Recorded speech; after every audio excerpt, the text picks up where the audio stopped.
Everyone, it's busted Ryobi day and my autofocus isn't working and the thing keeps falling over, so this might be a crap video, but I picked up 500 bucks worth of Ryobi gear, including 3 batteries, 2 of them are these 1.5 amp hours and one of the bigger 5 amp hours, but this one is busted, so you know, nobody's home as far as that goes, but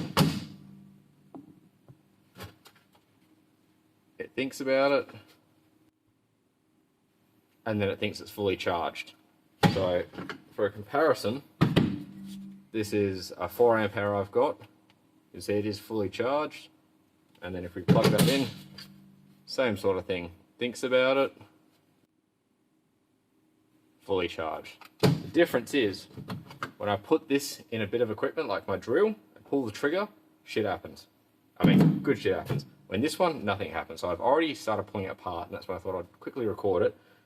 3 of the screws were really easy to get to, and they are security screws, so if I can, you need the special little head for that, or you can do what I do and just snap off that middle security bit and use a normal Torx piece. One of them was actually really hard to get to, so I drilled that out, as you can kind of see there, and then you can pretty much just kind of shimmy it open from that point. It slides in half pretty easily. There is one more at the top there, so show you the process I did, where I just grabbed one of my little screwdriver bits that just fits, and when I push it in there and turn really hard, it snaps off the bit, and then I can just use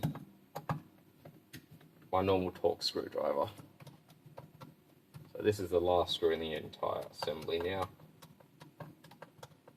And I know what's happened to this, so I know what the issue might be, but we'll have a look together and actually test it.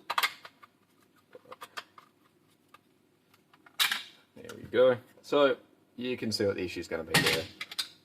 Pop those clips off. You see it uses some 18650s, pretty standard. I don't know that brand, I'd have to Google it. But we should even be able to theoretically, yep, pull the entire assembly out. So if we have a look at what's going on here, you've got some, that's not in properly, some charge connectors.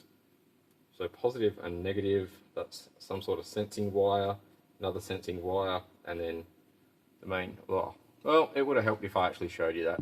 So if you have a look at what's going on here, you've got your negative and positive and some sort of sensor and another sensor that could be for, who knows what. You've got your little button at the front that's meant to light up the array of LEDs that it doesn't. You're going to have a charge controller, a few little things on there. It's not a bad circuit all in all. Just going to have a look now, see if I can see any. There's really nothing obvious besides that corrosion. So let's actually see what the voltage is. And there's labels here. So there's battery plus and battery plus. So that's battery, okay, they're on one common pad. Negative over here is going through is MOSFETs to a separate negative. So that's going to be a charging, that's the part of the charge controller. So that gets switched on and off through that, it looks like. In fact, I think it might charge through these two and then deliver power through these two by the looks of it. So that's going to regulate the output voltage when it's pulling a lot of current, you know, it's under high load. Whereas this one is going in there in a different circuitry. And that one I can't quite see. There is also, so that'll be a BMS as well, because there is a balancing wire to each battery, even though they're seemingly connected in series. So let's stick the multimeter on it and see what we can actually find.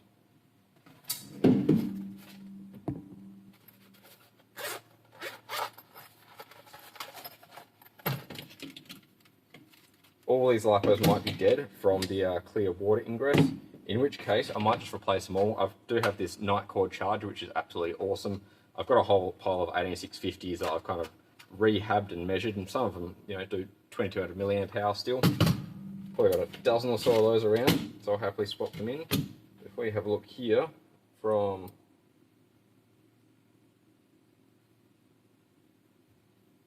what the hell am I seeing? So that you can see it.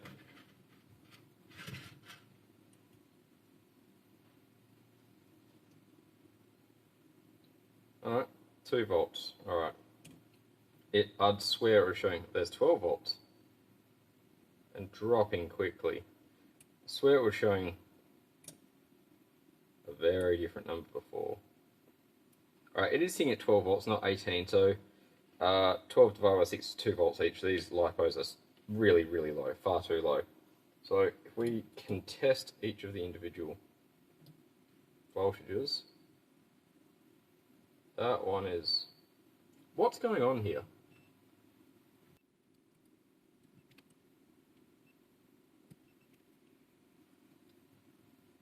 I think my multimeter might be playing up, maybe?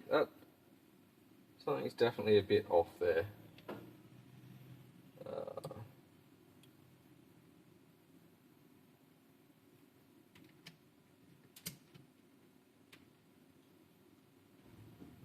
Alright, 12 volts. Getting 7 volts there. What order are these in? 10 volts there. 100 and something millivolts. 7.3. 5. 2.7. So these LiPos could possibly be rehabbed. I think this controller is actually just giving out because the voltage is too low. It's not having it.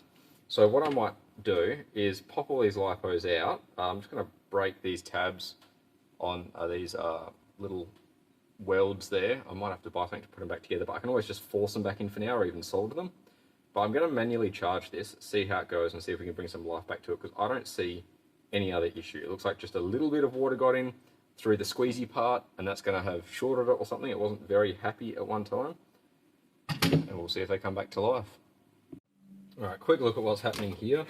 So battery 1, it actually says it's pretty good. It's taking an amp pretty much. Really low internal resistance, that's awesome. We'll see how much that charges to. Slot 2 is showing full at 1.78 volts. That is...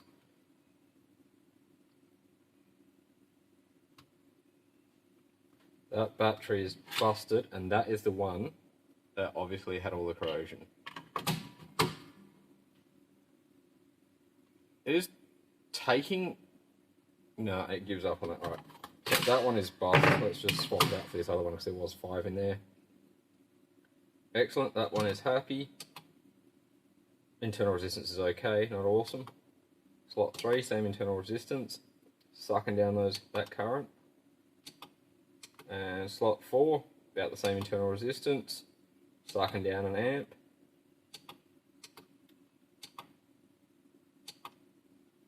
Alright, that one, the internal resistance actually had me a little bit stumped. Didn't measure it right. Alright, so we've definitely got to replace at least one of those. We'll let these keep charging for a while. They're going to take donkeys. That one can go on the floor apparently because I missed the bin. And I'll go through this pole that I've got and I'll try to balance it with one of the others. I've got a couple here. I'll recharge and see what they come out as. And then we'll put this thing back together.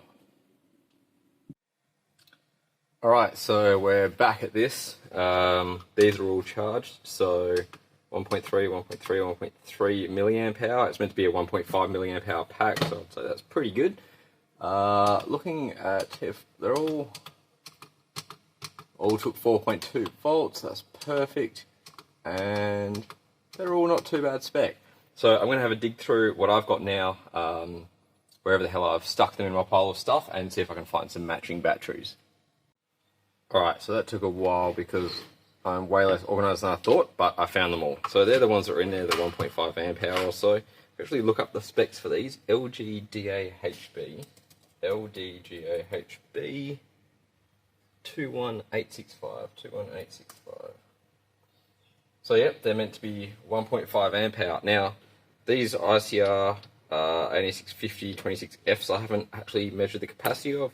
Same as these, whatever they are, UBDWAY2. I think they came out of a laptop. These were the original ones. That one's dead.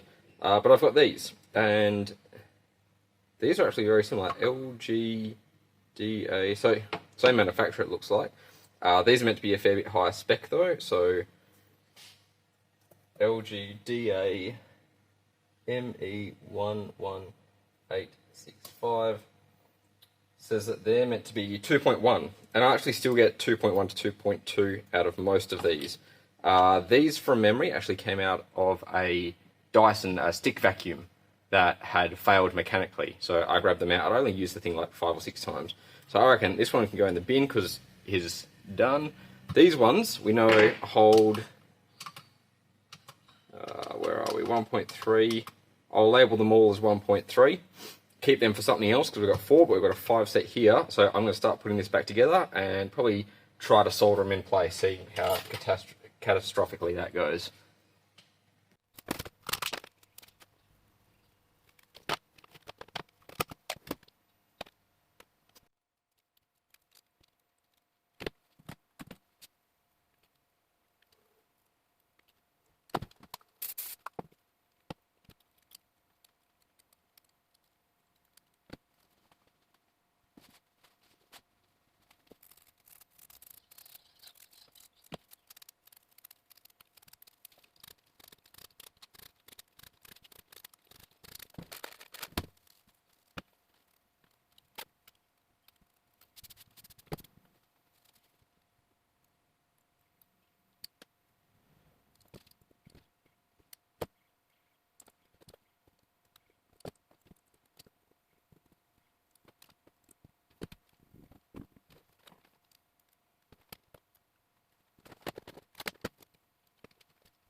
So, in case it wasn't obvious, I hated doing that because batteries aren't meant to be soldered, and these ones especially.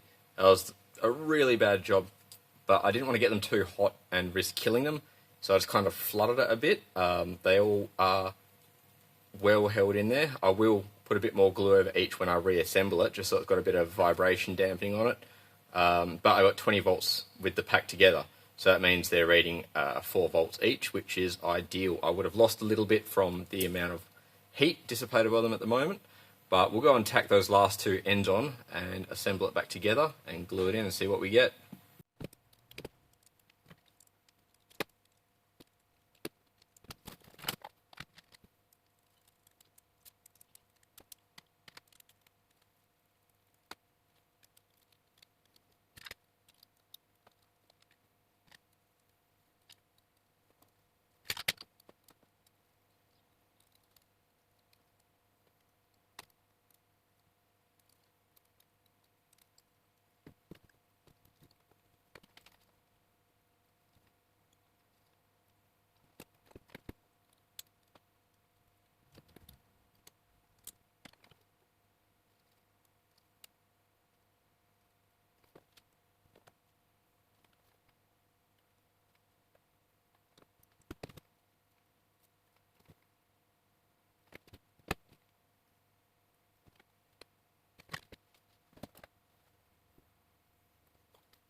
Well, unfortunately there's more to it than that, because we've put it back together, and as you can see here, the button's still not doing anything, even though we're getting 20 volts confirmed to the pack.